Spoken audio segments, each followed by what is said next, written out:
السلام عليكم ورحمة الله وبركاته. اهلا وسهلا بكم، يا رب تكونوا بخير وبصحة وبأحسن حال. النهاردة كده هنعمل احلى والذ طبق مكرونة بالفراخ، طريقة كده جميلة وبسيطة ان شاء الله هتعجبكم.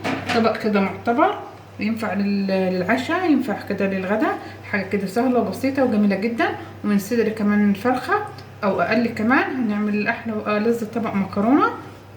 طبعا كده الاول هنبدأ ونسمي بسم الله، ومعانا طاسة فيها كده معلقتين زيت سمنة اللي حابة تشتغلي بيه.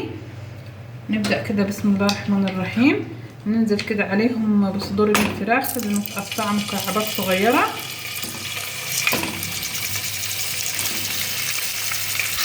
طبعا كده نقلب صدور الفراخ كويس. طبق كده لذيذ وجميل، ممكن تعمليه كده بصدر فرخة يبقى اقل شوية اللي حابة تعملي بيه، بس الطبق لذيذ جدا جدا ان شاء الله هيعجبكم، وخطواته برضه بسيطة، حاجة كده خفيفة للعشاء. لو كده للغدا طبعا مستعجلة تبقى أكلة كده متكاملة في بعضها وجميلة، هتشوفوها بنفسكم.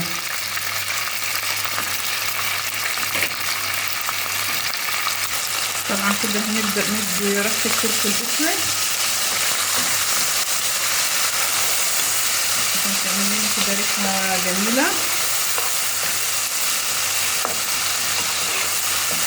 طبعا كده الفراخ هتشمعي معانا بصلة صغيرة مفرومة ناعم،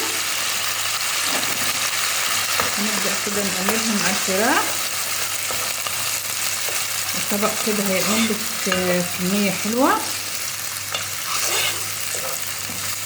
وجميلة ان شاء الله هتعجبكم. نبدأ كده ننزل برشة ملح،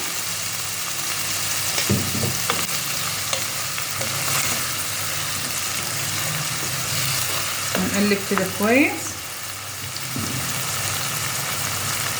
رشة كزبرة ناشفة،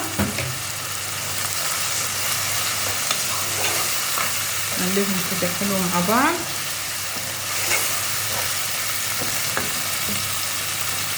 ندي رشة كده من الفلفل الاسود الثاني. صدقوني احلى واسرع طبق مكرونة للعشاء، او زي ما قلت لو مستعجلة كده للغدا ربع ساعة هتعمليه جميل وهيعجبكم.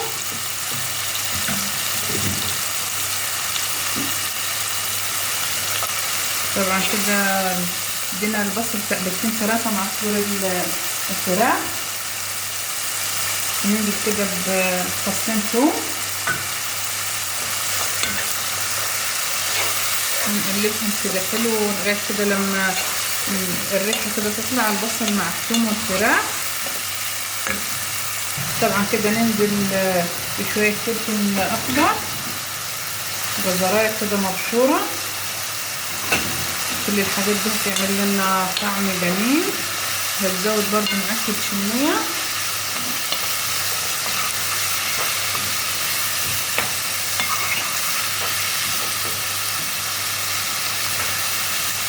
ندي كده رشة من السبع بهارات مش كتير،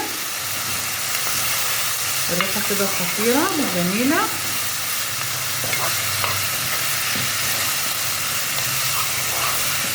هي كده لوحدها البصل مع الثوم والجزر والفلفل ممكن كده تعمليها سندوتشات لوحدها من غير اي حاجه.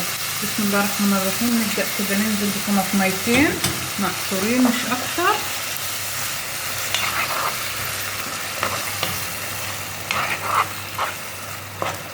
شايفين كده الجمال والحلاوه والكميه قد ايه، كميه كده محترمه. نسيبهم كده يغلوا غلوتين مع بعض، نبدأ نكمل بعد كده. طبعا كده خدوا كده غلوتين مع بعض، نبدأ كده بسم الله الرحمن الرحيم ننزل كده بمعلقتين صلصة ونقلبهم كده مع بعض ونسيبهم كده على نار هادية لغاية كده لما يتسبكوا تماما. نبدأ نجهز المكرونة اللي احنا هنضيفها عليهم، نعمل احلى والذ طبق مكرونة.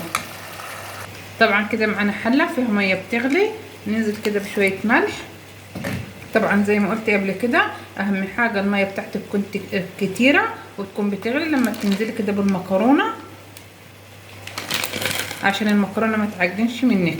طبعا بسم الله الرحمن الرحيم. هننزل كده بالمكرونه، اي نوع كده مكرونه عندك مخصوصه من القلم سباكيتي اللي يريحك.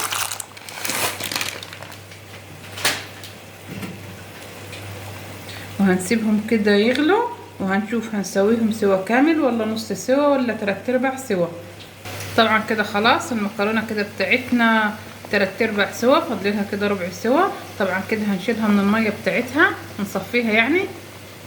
طبعا كده شايفين التسبيكه بتاعتنا بالفراخ بسم الله ما شاء الله، خدت كده لون حلو. بسم الله الرحمن الرحيم. هننزل كده عليها بكبشه ميه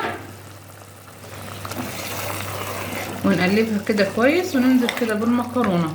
طبعا دي كده كبشه الميه بتاعتنا من الميه بتاعت سلق المكرونه، بتعمل لها كده طعم جميل عشان كله كده يبقى متشرب من بعضه. طبعا كده المكرونه بتاعتنا اللي هي 3/4 سوا، فاضلها كده ربع سوا يعني مش هتاخد وقت معانا في الفراخ التسبيكه دي، بس كده لازم عشان كله يشرب كده من طعم بعضه. والخضار اللي احنا ضفناه الجزر والفلفل والفراخ والمكرونه كده كله يشرب من طعم بعضه يبقى جميل معانا.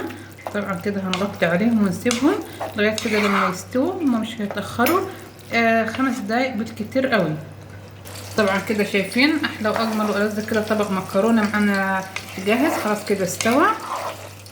شايفين كده الجمال والحلاوه، يعني ريحه كده وطعم حاجه كده حكايه. طبعا كده زي ما شايفين احلى واجمل والذ طبق مكرونه كده معانا جاهز.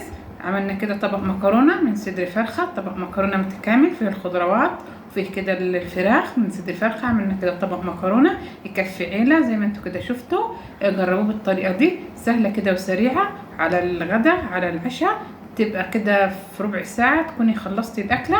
والسلام عليكم ورحمه الله وبركاته.